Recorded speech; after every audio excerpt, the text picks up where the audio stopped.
So thank you so very much for that. So you guys had set the tone, set the stage for exactly, in just a very short period of time, why reparations is so important. I just want to get more nuanced and deeper into this. And one of the things that I wanted to ask was, a lot of times people will say, you guys aren't slaves right now. We do not own slaves. White people in this nation will say, we have not owned slaves. Therefore, why is it that we have to pay for what our ancestors, and some of us, our ancestors didn't come here until Ellis Island in the early 1920s. Why is it that we have to pay for the sins of white people in the past? We'll start off with Greg to set this off first. Well, I would ask those white people, why are they playing the race card? Why are they playing the race card? No one brought up race. Reparations is a debt owed to us by the federal government. When the intern Japanese were paid, and in the case some of them were dead, it went to their children, that came from the federal government. It didn't come from some nameless white person walking down the street. When the Native Americans till this day are paid their reparations, like right now, that doesn't come from some nameless white person walking down the street. That comes from the federal government. When the Ukrainians are getting their next hundred billions of dollars, the Israelis are getting the next hundreds of billions of dollars, corporations are getting their $1 trillion bailouts, the Pentagon just almost received a $1 trillion budget. That doesn't come from some nameless white person walking down the street. That comes from the federal government. So I will ask those white people to please stop playing the race card. But since they want to bring up race and say, well, hey, I'm an Ellis Islander, my people didn't come into the 1920s, I would say to them, let's assume that the reparations that would come from them personally, they would contribute to it, because people swear their taxes sponsor federal spending. Anyone who knows how the spending works on the federal level know that's not the case. That's something we may get into later on, so I'm not going to go there right now. Think about all the tax dollars and all of the spending that freemen have done in this nation from which we never benefited. During almost 260 years of enslavement, we generated massive wealth. The first source of wealth in this nation was rice, grown by freemen down here where I am in South Carolina. Then you had cotton, then you had sugar, then you had tobacco, then you had coffee, then you had the railroads, then you had the cities we cleared the fields to build, and the foundations we built, the insurance companies built in our body, the shipbuilding industry, the iron, blacksmithing industry. I can go on. We never benefited from any of that wealth. How about all the wars we fought in, and about all the industries and inventions we've done from which we never were able to benefit ourselves? If you come to a nation, you inherit the debt that nation owes as well. And if you have a problem with that, then you should not have come to this nation. Jamin? Well said, Comrade Marcel. Definitely. And what I would say was, are we out of slavery? Did that ever really happen? I would say, short and concise. I believe ever since Andrew Johnson took the reins and took over after Abraham Lincoln died, we got placed right back into slavery. It just wasn't called slavery. They called it Jim Crow.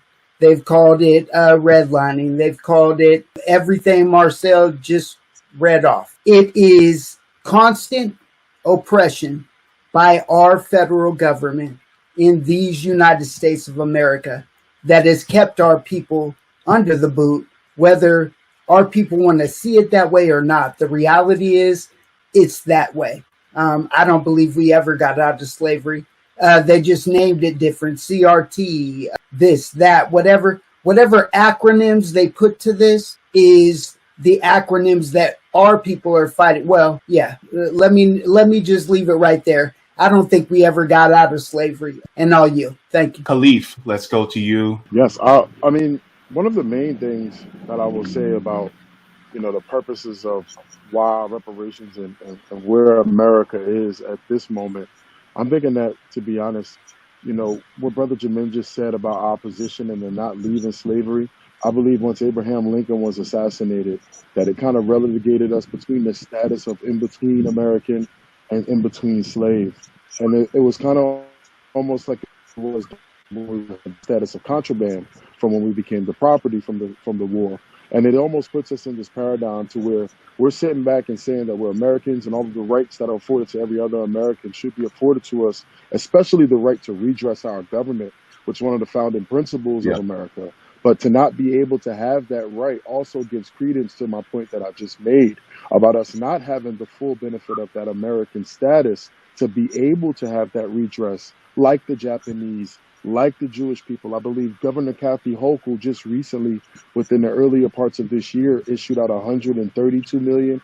I'm not precisely on that number, but it was in 130 millions or 100 millions to the Holocaust survivors and their descendants. And she made it very imperative to put that their descendants were to be paid. So if the descendants of the Jewish people can be paid, if the descendants of the Japanese internment camps can be paid, then the descendants of the American Negro can be paid, especially understanding the historical context that the American Negro has with America, being that property piece that transferred from the British colonies into the America that we call America today, and then not having such freedom until the wonderful date of the brother just mentioned in January of 1865, 1863. So one of the things that we even celebrate now is Juneteenth, about how in 1865, 2 years after we were supposed to be freed from the Emancipation Proclamation within the Confederate States, we still had vast of our people operating free labor on plantations when we were supposed to be Americans via Special Field Order 15.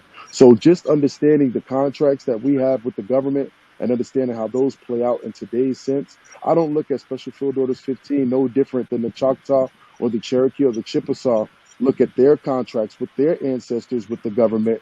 And I say and I say and demand that should those contracts and agreements be honored, those same contracts and agreements, no matter what they may look like, no matter what lands they may be on, no matter what type of details may be entwined in them, they have to be met and be fulfilled to their fullest obligation or to as best as partially proper in this day and age. So I do understand that no people in America today would have been those people who have issued the whip to our people.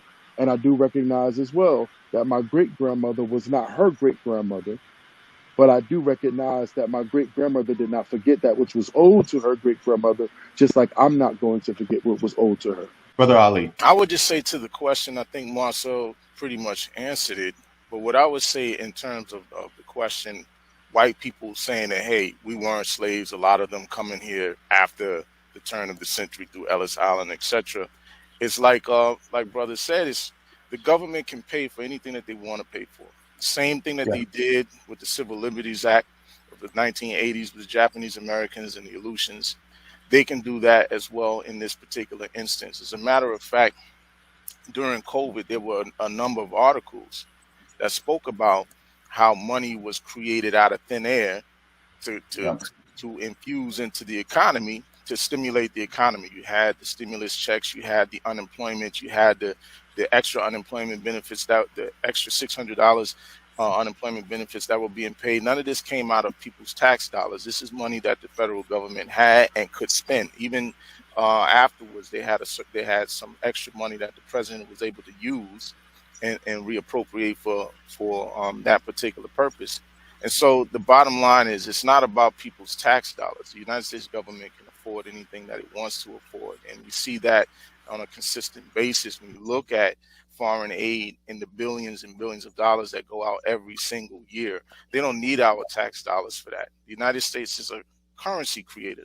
They can create it. So the money that's in circulation came from the government in the first place. They don't need our tax dollars to pay for anything. And so that's what I would say to, those white people. And at the same time, the other thing I would say, especially to those who come after the Civil War, many of them, I propose that most people in the United States today calling themselves white are people who came after the Civil War, to be honest with you, in my opinion.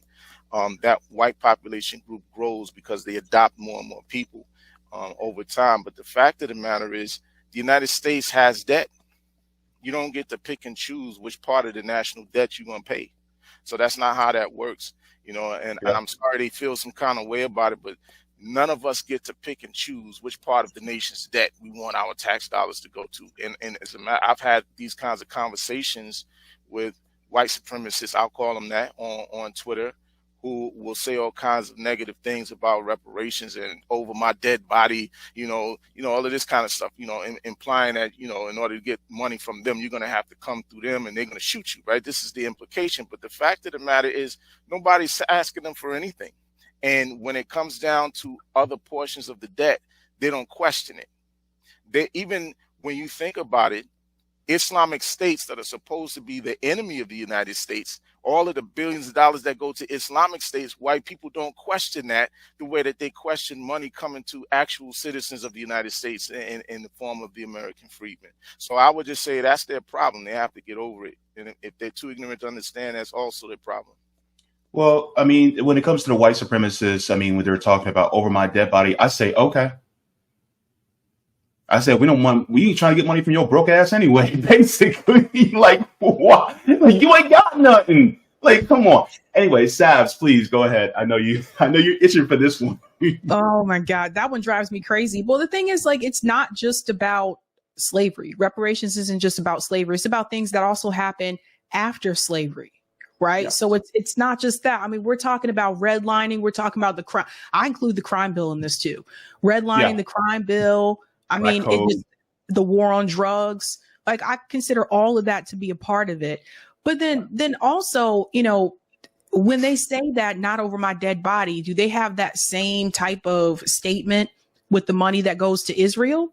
Do they have that statement? The fact that everyone in Israel has health care, everyone in Israel can go to college in Israel for free. That's money going out the door to other people. So you see what I mean? This is why that statement to me is so stupid. It doesn't make any sense. So there's that, like they say, like they weren't a slave or their parents weren't like, or they weren't, didn't own any slaves or whatever, or their family members didn't own any slaves.